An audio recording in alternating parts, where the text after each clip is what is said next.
I'm here with the chair of Department of Psychology at Columbia University. He's also the Zip Professor of Psychology in the Departments of Psychology and Psychiatry, Dr. Carl Hart. Dr. Hart, thank you so much for being with me. Thank you for having me. I'm no longer the chair. I'm the Oh, okay. past chair. Yeah. All right. I'm on sabbatical. Yeah. Duly noted. Are you in New York right now? I am. Yeah. Yeah. I mean, the pandemic has us all here.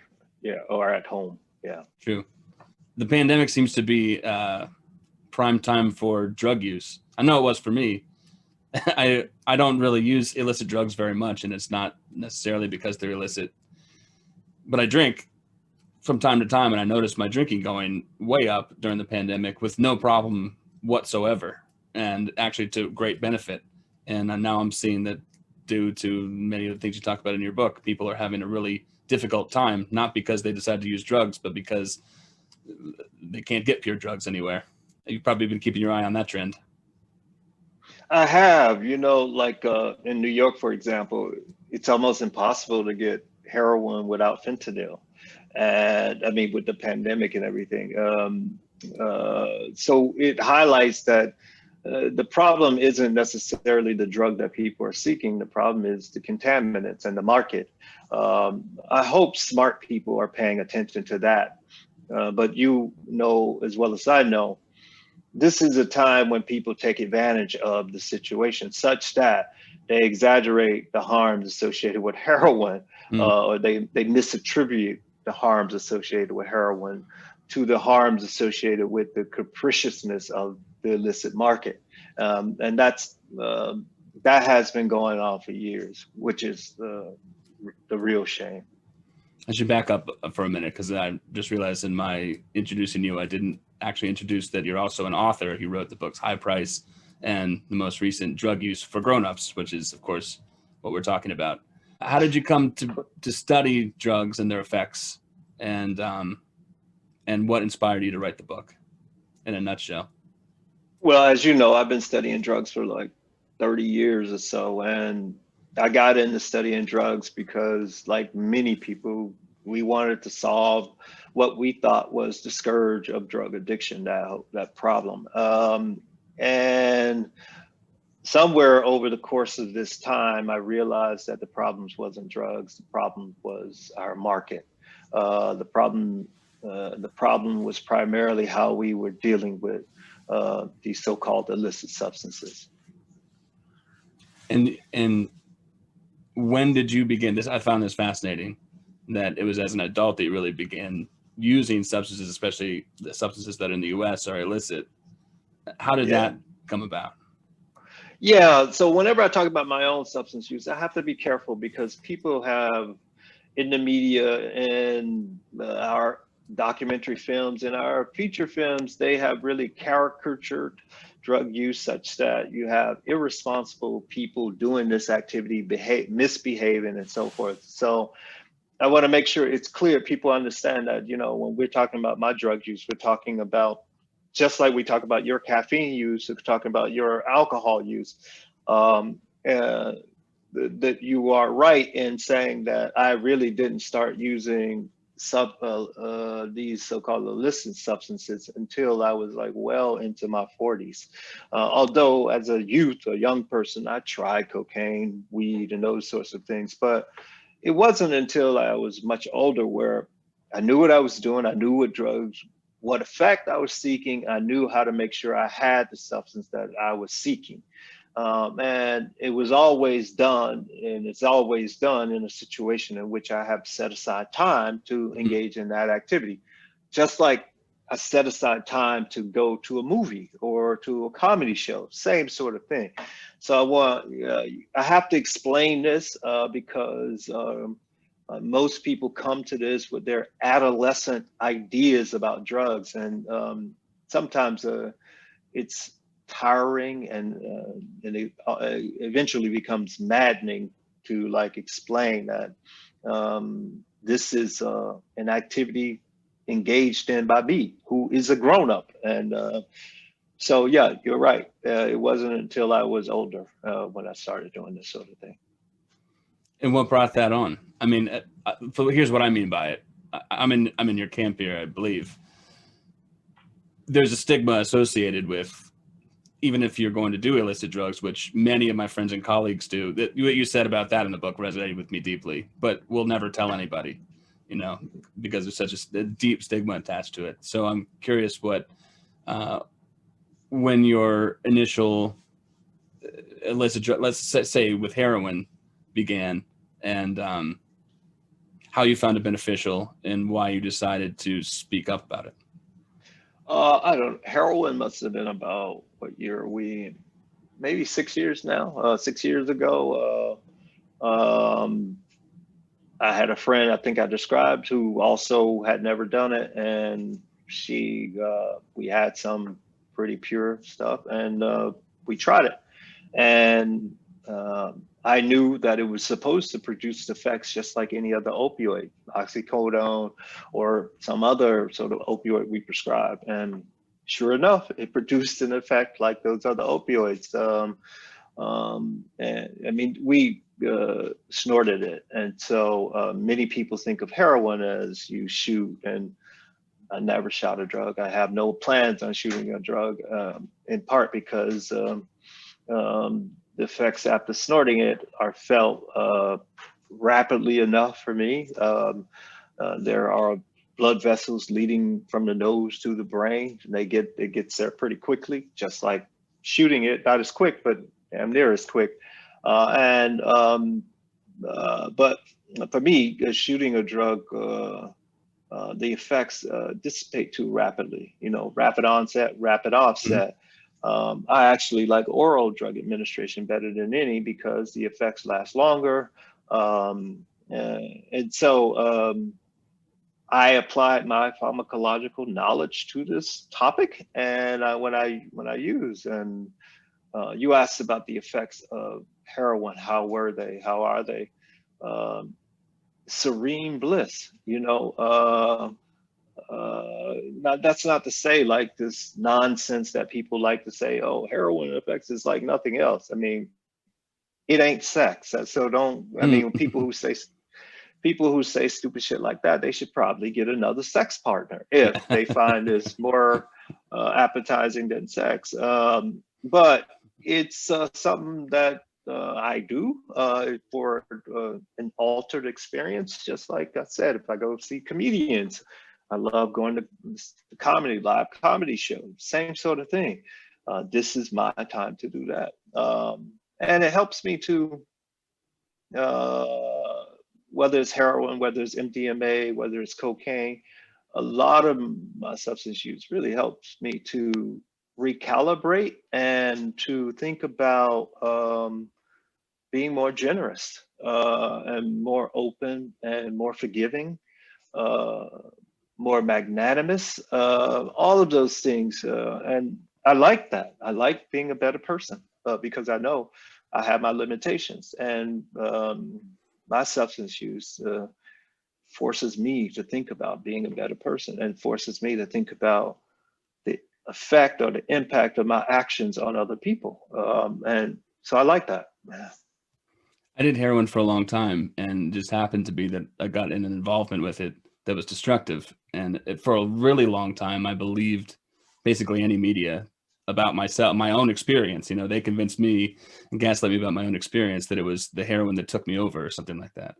And of course, I've come to see and realize and try to teach that it's just my destructiveness was an over-reliance on heroin to produce more than it could for me. Rather, you know, I didn't have all the other dimensions of my life really sorted out. So I leaned on it too much. And I've talked on panels before. There's a doctor in our area who I've spoken with him publicly, and I've said, not nearly as bravely as you, but something like, and if there were heroin that I knew I could get that was pure, I would definitely do it again. And he still to this day can't, there's no understanding it. He just says, how could you say that, you know, after all that it's done to you? No matter how much I can explain that it wasn't the drug that did it to me. Stanton and I the other day were talking about, he and I both love David Brooks and Kurt Anderson, the writers, and you know, we look to them because they are really good at scouring data and they pride themselves on it. And we couldn't help but notice that when they talk about drugs, they buy into the same. Oh, and you mentioned Malcolm Gladwell does this too. You know, you think of him as this prolific, intelligent. You can't help but slip into the to the mythology, to this simple-minded sort of thinking and dichotomous thinking about drugs. People around me can't help it. So I would like, if you could, just in a potted way, could you talk about how you think we got ourselves into this mess and how why we're so entangled in it? Yeah, so like when we think about the writers, for example, who slip into this, that's just intellectual laziness, and it's okay. They're asked to be experts on this wide range of subjects, and it's not fair, really. And so it's incumbent upon them to say, mea culpa, I got it wrong. Need to correct Right. this, because they can't be experts in everything. No one can be. That's fine.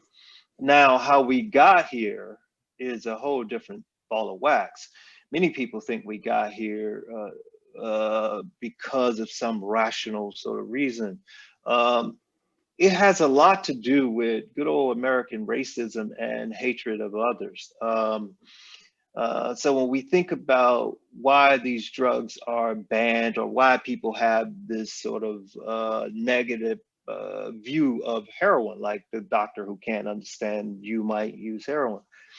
Again, they've been misinformed, miseducated, and all those sorts of things, largely because our banning of these substances happened so long ago.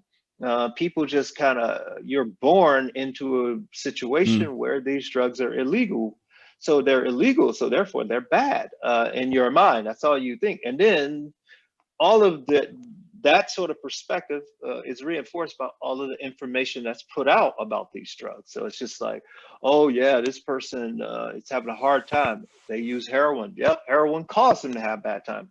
So this kind of illogical thinking, it's like, just because two things go together don't mean that one thing caused the other, or vice versa. That's where knowledge of the history is helpful. When we think about heroin and other opioids, you look back at the history, the early 1900s, we began banning opioids because of our dislike of Chinese people, folks who had come over to help build the railroads, and they brought with them smoking opium as a habit, and they also opened up various opium dens, in which the white power structure was not happy about for several reasons. For one, Chinese merchants were making money. Many of the white business folks were not happy about that. And two, a lot of the young white kids or young white people were going into these dens, and they didn't want, the power structure didn't want the intermingling of the races. And so they had to come up with ways to stop this from happening. And one way was to vilify the practice of opium smoking or even opium taking. And so that's how we really, our negative view about opium and other opioids occurred. Cocaine, a similar sort of thing, what happened with the association of cocaine and Black people. Had nothing to do with the pharmacology of these drugs, very little to do with the pharmacology of these drugs, but everything to do with the sociological aspect of the drugs, the racism of American racism. So when you interrogate that history, you start to see how illogical our thinking has been around drugs. And then you start to think about, if you are a compassionate person, then you start to think about who's paying the price for this. Then you think about, well, how can I contribute to making a change in this when I know that it's built, the foundations upon which it's built are flawed. And so that's how I kind of go back and think about how we got in this mess and what to do about it. I like you do sort of a mea culpa in your own book about, in a way, you're just humble about saying, of course, I've contributed to this too. Absolutely. You believe things that you were spoon fed, but then, you encourage readers to do what they can wherever they are, to examine their own evidence and make the impact that they can.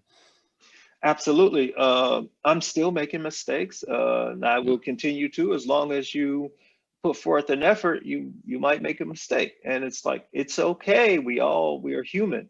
But the real crime is like when you make a mistake and then you don't acknowledge it and you continue to do that. And so we've been making tremendous amounts of mistakes with drugs. And I'm trying to ask people to admit it and move past it so that we don't continue to force people to suffer. What do you do personally when you're confronted with, well, so like you were on Rogan the other day and I didn't catch the entire thing. Great job, by the way. But I remember him talking about his friend said, I had a buddy who started biting someone's face or whatever, because he was on PCP, and you kind of laughed it off. And you said like, well, if you can remember, you got to get, your friends are weird or something like that. You just took the focus away from the drug and just said, that's weird, Yeah. But is that how you normally get out of conversations like that? Or do you do something more active to try to change people's minds, or maybe it's context dependent? Yeah, I think it's context dependent. I don't really remember that conversation. We talked, like you said, you didn't listen to the whole thing. Yeah, it's a marathon. You have to take vacation off work to listen to the podcast. It's a long podcast. I mean, it's nice to be able to sit down and really unpack these issues, but it's long. And we talked about a lot of subjects. And I really like Joe just as a person. We vibe really well together. And so if he says something that seems outrageous about a drug, it's love to say, yo, man, maybe you want to think about this, because I don't think that's how it really goes down. And I hope I'm as patient with other people, but I know I'm not sometimes, because sometimes it's like Joe wouldn't attack anybody. He doesn't do that. So that's easy to love him in that respect. But there are people who say these things about drugs and the people who use them, and they do it in a way that attacks them. And when that happens, it's harder for me to be patient. People have, as you mentioned in the book, tried to make a valiant effort to turn the tide on the mythology. And, in some camps that do that, they wind up in their own little pockets of hypocrisy themselves. And you mentioned first the harm reduction communities, and devoted I think a chapter to capital H harm reduction should go. Can you say what you mean by that? I was talking about really the term and how we think about harm reduction. So when we think about harm reduction, we only think about drugs, right? And so if you pair harm reduction with drug use repeatedly over and over and over, it's easy for a person to get the impression that the only thing that's associated with drugs are harms. Those are the only things associated with drugs. And people who are taking drugs, the primary thing that you have to do is reduce the harms. It's like, it's exactly the opposite. The primary reason people take drugs is to enhance pleasure, for these pleasurable effects. And so I was saying that harm reduction, the term, is a stupid term, because what we're really talking about is just simple education, simple interventions, and simple sort of common knowledge. That's all we really are talking about. And so why do we have to have this term that's unique to drugs? And then that term is a negative term, harm reduction. It's like, no, it's not. That term is not complex enough. It's not nuanced enough to handle the complexities, the complexities of this grown-up concept, drug use. And instead, it keeps it in this caricatured, childish sort of view. And so in that chapter, I'm asking people to reconsider that term. So it's a reinforced sort of negative outlook on drugs again. Absolutely. You just pair it, drugs with harm, drugs harm, drugs harm. That constant pairing about our language, it shapes our behavior, it shapes our thinking, it shapes all of this. And so I'm trying to ask people to be cognizant of that. I remember when I was kicking my worst habits, whether it was drugs or otherwise, I had trouble in school, just all sorts of ways. I was either treated like an infant or treated like I was horrible, and I think that the harm reduction communities, despite best efforts and amazing intentions and amazing people, does that. It makes people feel infantilized or like demons. Absolutely. Like, I mean, I'm glad you said like they typically these are good people who want to help, and that's why they're doing this work. But we know the road to hell was paved with good intentions. And this is the problem with liberals, for example. It's like they want to help, but help on their terms. Mm. And so it's like they know more about your experience than you do. Yeah, And yeah. so that's the problem. That's why, that's what my sort of bone of contention is with liberals. It's like allow people to let you know about their experience. You don't know more about their Mm. experience than they do. You talked about psychedelics too, and your sort of different ways of thinking about psychedelics through time. Um, I remember you saying before the book was out, you talked about some people in some psychedelic communities. I don't know if you psychonauts, you call them, that they're drug exceptionalists. Like, if you do psychedelics, you might have an experience that keeps you from doing these other horrible drugs. Yeah. And took issue with that. I'll let you tell it, but you kind of have come to see that put, a blemish in your mind about psychedelics, and you've turned the corner on that. Can you just talk about that whole experience? Yeah, as you nicely laid out, there are people who are enthusiastic about their psychedelic drugs. And at the same time, they besmirch the other drugs and the people who use them, and not understanding that, we're all doing the same thing, trying to alter our consciousness for whatever reasons. And so it had that sort of perspective, that view kind of soured me on this class of drugs, and that was wrong. Because people are flawed, we all are, and that doesn't mean that this class of drugs is flawed or anything.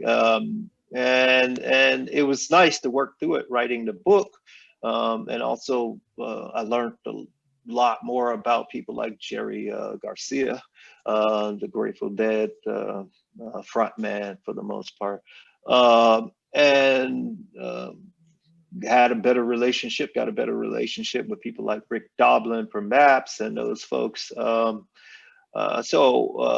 I learned some things too. Hopefully, I learned how to be an even better person, hopefully, and be more forgiving in that community, because there still remains those people who think of psychedelics as being special. They're not. They're just compounds, just like anything else. But we had a similar sort of thing with marijuana, a same sort of thing. And in the book, I'm trying to show, let people know that all of us, we're all in this together. The psychedelic chapter is called Psychedelics, We Are One, and we are. And that's the message that I'm trying to communicate in that chapter. Right. That's a good point. We went through it with cannabis, still are, I guess. We have groups of people saying, cannabis will help you kick other horrible drugs. But you're against sort of pigeonholing drug experiences into some special category that's different that doesn't play by the rules of other human life experiences. That's exactly right. I mean, that sort of thinking is how we got to the war on drugs, treating drug use as if it's a unique human behavior. And then within the drug using community, we treat specific drugs as if they are some unique experience. It's like, no, they all conform to the same principles of human behavior. I mean, and so, yeah, I hope that message came through clear. I think so. I maybe was reading it with a certain kind of mindset, so I guess who knows, and you'll see. You did devote a chapter, I think it's chapter 4, to what addiction is and isn't. I haven't heard you talk so much about addiction itself, really, more about what drugs do and don't do. Why was it important for you to include a chapter about addiction and that it's not a brain disease? Because it's important to talk about addiction, in part because I really didn't want to, but you have to say, like, this is where the conversation usually starts. And here's why that's wrong, because most people's experience do not comport with addiction. In fact, they're something else. So you have to explain, have to show people how that happens and what that is about. You have to give analogies like cars. Imagine if you were interested in cars and the only information you could find is car crashes. That would be inappropriate. Well, that's what we're doing with drugs. So I had to explain that to people in a way. Then I have to do, you have to always deal today with the brain babble bullshit. You know, everybody thinks that, oh, you put a neural imaging picture up, that means you have some real data. And so I tried to walk the reader through these brain imaging sort of findings and studies, so the reader knows what question to ask. That's the most important thing. If the reader knows what questions to ask of the researchers, then that's an advance for us as a society, because the researcher is less likely to pull a wool over the society's eyes. And that, as you know, continues to be done so often, so much, because, in large part, because NIDA's director, Nora Volkow, is a neural imager, and she has all this influence. And so that's where the field has gone. That's where the public goes as a result. And I wanted to let them know that they were all being gaslit. When it comes to organizations like NIDA, is there someone pulling the strings, or is it just a whole system that can't correct itself? Or I don't know, what is there foul play, I guess is my question, or is it just ignorance? Is it foul play? Wow, that's a good question. Yeah, you know what I'm saying when it comes to the neuroimaging. No, I get it. It's hard to say. No, I don't think people are intentionally like misleading people. I don't think that's happening. But I do think people are being intellectually lazy because it's beneficial. You know what I'm saying? Mm-hmm. So, mm-hmm. You know, we know that you have to get your grants, and getting your grants becomes more important than the societal good or the harm that's done to society. That's the real, I think that's the sort of wicked thing that happens.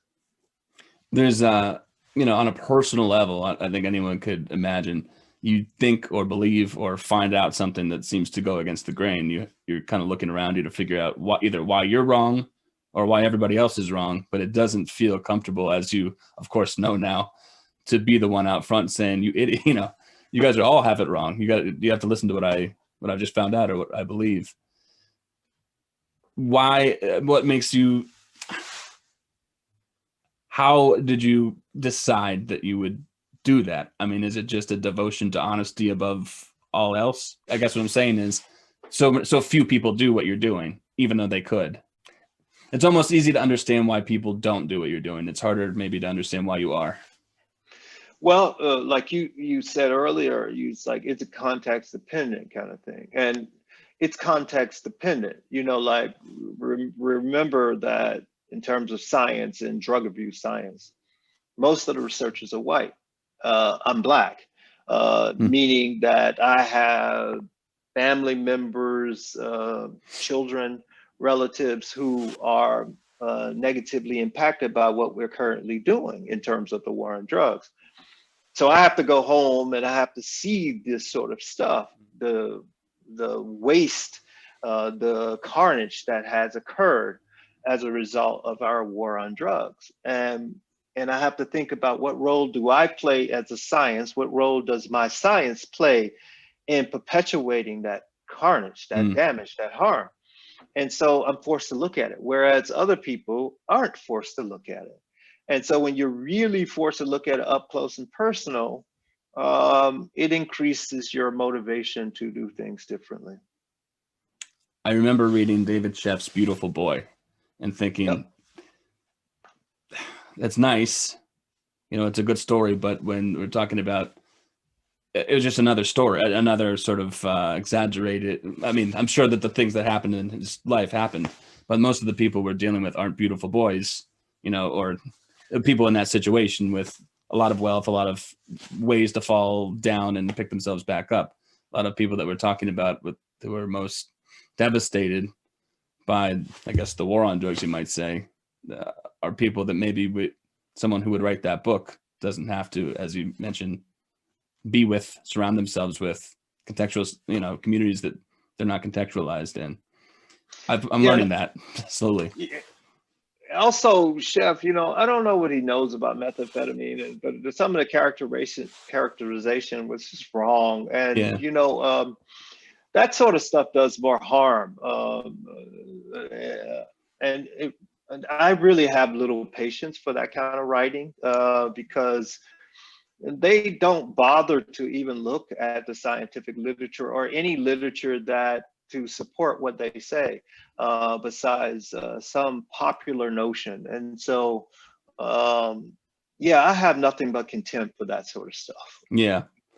I remember you talking about Dr. Drew, and that's a different story because he's sort of thriving on people's suffering rather than over-reporting on their own suffering.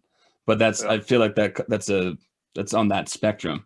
Absolutely. There are a lot of people out here benefiting their benefit is predicated upon people's suffering.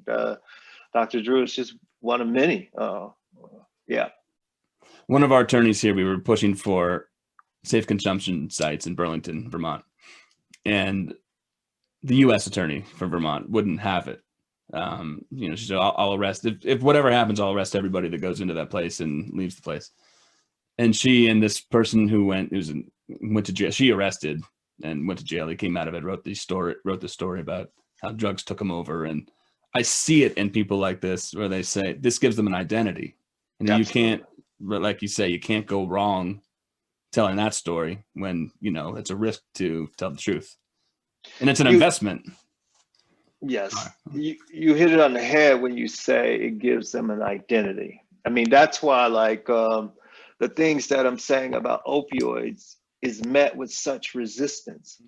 There are so many people who have an identity, their identity bound up in this myth that we're telling about opioids, from parents to ex-users to you name it. They all have their identity bound up. Even cops now have their identity bound up with being, I'm the cop who's good on opioids. I mean, they're all now invested in this sort of thing. And so they are the ones who I meet the most resistance from when I talk about this sort of thing. It's like, I was nobody, and then I found this opioid story. I'm someone, and you want to take that away from me. It's like, I think everybody should have purpose in their life. So I want to make sure they have purpose, but not if your purpose is harming other people and it's wrong, and so, and that's the case with the opioids. It's harming that sort of story that you're telling is harming other people and it's wrong. What are your favorite is not the right way to say it. What are the most profoundly incorrect drug myths that you deal with regularly? If you could even pin it down to a few. Yeah. We're having a crisis of opioids, number one, today. One hit or a few hits of heroin, you're addicted. You cannot use opioids in a controlled manner. Drug addiction or drug use causes a brain disease. That's another big one. Those are the really big ones. When I wrote my most recent book, I couldn't get any press around here. It's not like they didn't get the galley or something like that. So I'm invested now, though. I'm invested in truth telling and good journalism. It's not extremely lucrative at this point, because as it could be otherwise. So what are your suggestions for people who, given that most of the people who read your book, even if it jives with them, aren't going to go out and make a heroic effort to change the narrative, what would you hope that people would do, if even the most small step they could take to changing narratives? Get out of the closet. Just get out of the closet and be responsible. And just people seeing that, hey, you use drugs, and that conflicts, the people around you seeing that you use drugs and that conflicts with their sort of view of what a drug user looks like, that would be so helpful. Have you caught any flack for just being honest? I guess I catch flack all the time, but I don't really know what you mean precisely. You know, like most people are cowards, and so they don't tell you things to your face. They do stuff behind your back, and so I have to read about it later or see it later. You know, like some snarky review or something like that. The thing that I worry about more than anything is that I want to make sure I'm right and that I'm not misleading people. So I worry about that more than anything else. Other than that, you know, my family, of course, Mhm. I worry about what they think, my immediate family, my children, my wife, and I worry about not misleading people. Beyond that, I could give it. I don't really care. Good point. So you're not even really looking for it.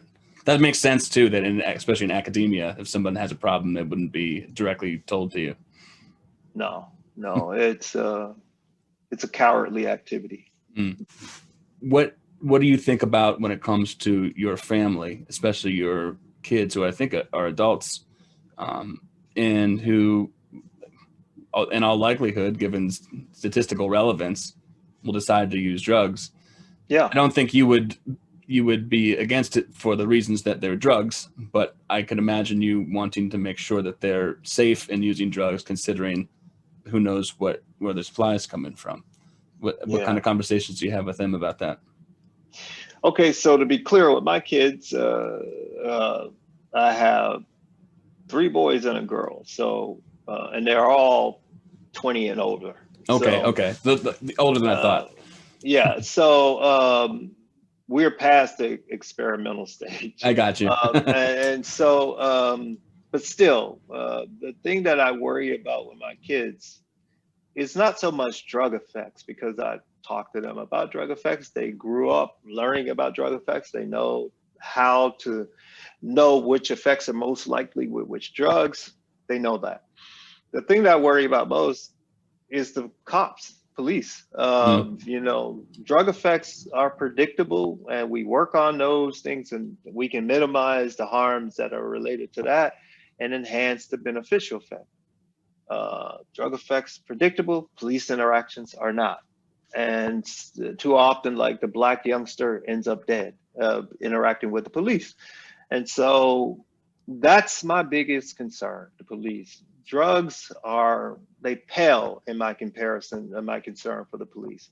Um, uh, uh, yeah, drugs is really simple for me. that's interesting and sad that maybe the biggest harm reduction idea that you're trying to make sure that your own kids, your own family, people that you care about understand is the harms associated with involving themselves with the police, who are supposed to protect people from harms. Yeah, that's right. And, you know, I said this statement maybe what year? Wow, it's almost 10 years. Maybe 10 years ago, I said this. I was giving a talk at Yale, and the group there, somebody balked at that statement. You know, an audience of white researchers, and not knowing how to perspective take. And now we've had the summer of 2020. People kind of understand it now. In fact, I got disinvited from a talk at the University of Central Florida for making that remark and writing an op-ed in the Washington Post, and they disinvited me from speaking because of that remark. You know, and so you be like, talk about tone deafness of some in white America. That's the most insulting thing. It's like, you're No going to kidding. tell me about my experience as a black parent now. But again, that's kind of like liberalism too. Yeah, Liberals kind of think that too. And so, yeah. yeah. There's no party that's winning the conversation on responsible drug taking right now. That's Absolutely not. You know, absolutely not. I mean, both parties have agreed to kind of take drugs as an off of the table. It's like we both will have the same position on that, and so that's not an issue that's up for grabs here. my perspective is that reviews that I've seen of your recent book, Drug Use for Grownups, have been sympathetic, but can't all the way understand what you're doing. Yeah, Including the Times piece. I'm curious to know if you think anyone got it right. the NPR piece. Oh, I didn't. So maybe I didn't see the NPR or hear the NPR piece. So The NPR I'm piece. talking out of school. Yeah, the NPR piece was outstanding, and Okay. it hit it on the mark. It hit the mark perfectly. The Times piece was petty. The person who wrote the Times piece, I had some interactions with her, and she had written a book, I think, on amphetamines and vilifying amphetamines for her problems or something like that. And so it's okay. I mean, that's how the goal is, to get in the Times and then let the reader read the book. That's true. Yeah. Their own decision. Yeah. And so the interesting point is that if a reviewer had any quibbles, it was never fact-based, or the review would never challenge what the evidence is. It's never based on the evidence. It's always based on this feeling that I have about my view about heroin. It conflicts with my view about heroin. You know, this isn't about your view about heroin, it's about the evidence. And so there was never any sort of a quibble with the evidence. It's only this uncomfortable feeling that the reviewer might have had. And as long as my evidence is tight and we're dealing with the evidence, I'm good. So when I started writing and working with Peele, the first thing he said was, first of all, I'm not a great role model. You know, you've got some people skills, so you should use those. And second, he said, don't expect to make new friends, you know, doing this shit. And do you feel that way? Like, are there people who you think get it and you can count on and rely on, who are in this with you? Or do you feel kind of, I mean, are you isolated and a lone person talking in this way? It's pretty lonely, but one of the things that's really nice is that younger people are open to it, and these ideas will be here for them when they will be born into these ideas, and they'll use these ideas to shape their society as they see fit. When I'm no longer here, that's cool. In the meantime, I have my psychoactive substances. I have my significant other. I have my, friends that are not in this field, and we do our thing. And so that's cool. That's a great life, actually. And this is a selfish question, just because I'm curious. Did people like Stanton, I can't think of who might have come before, have an effect on the work you do, or did you reach? I see it in my mind because I found out about you and him and other researchers at the same time. I think of you in the same category. I'm curious whether you put yourself in that category or if this is like independently reached conclusions. Stanton has been out here. I remember in graduate school, I was teaching a course, drugs and behavior. And whenever I wanted to present a contrarian perspective, I go read Stanton. And he was the only one that I recall in the 90s asking us to question this notion that heroin was so dangerous. I don't recall anyone else having that position. Doesn't mean that they weren't out there. I just don't recall it. And so that was certainly influential to me, that sort of thinking. The field that I was in was like animal neuroscience, and everybody thought the same. Dopamine, dopamine, dopamine, dopamine.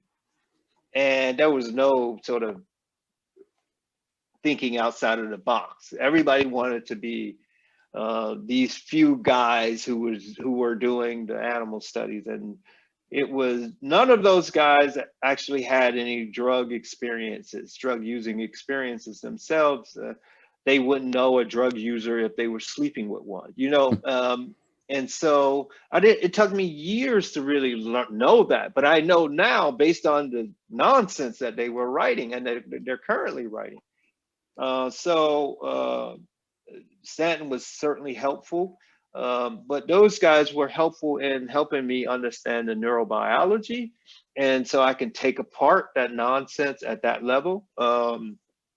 But when it comes to like having people get out of the closet and also really having the definitive understanding of drug use, that happened as a result of traveling around the world and seeing what other people were doing, and also being free to use in places that were decriminalized and that sort of stuff.